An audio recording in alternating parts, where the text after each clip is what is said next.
प्रेम से बोली खप्पर वाली मैया की।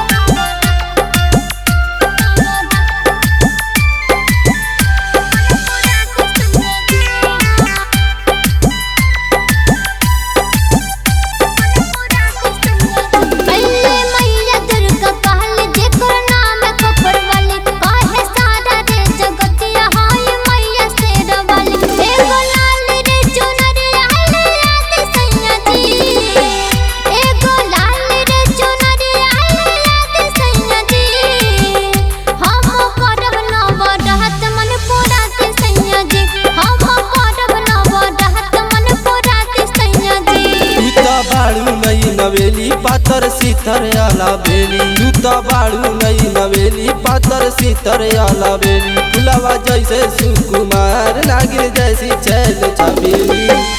कैसे करबू नवरात पार पैबू धनिया, कैसे करबू नवरात पार पैबू धनिया, कैसे मैया के व्रत पुरैबू धनिया, कैसे मैया के व्रत पुरैबू धनिया।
अइली हमैया महारानी पूजा करे आइल बाड़े पंडित मूर्ख ज्ञानी।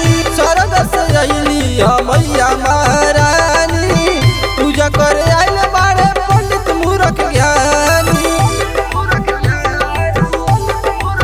हीरा बिहारी सजौले पूजा ताल सागर सुनावे अपन भजन मधुर बानी।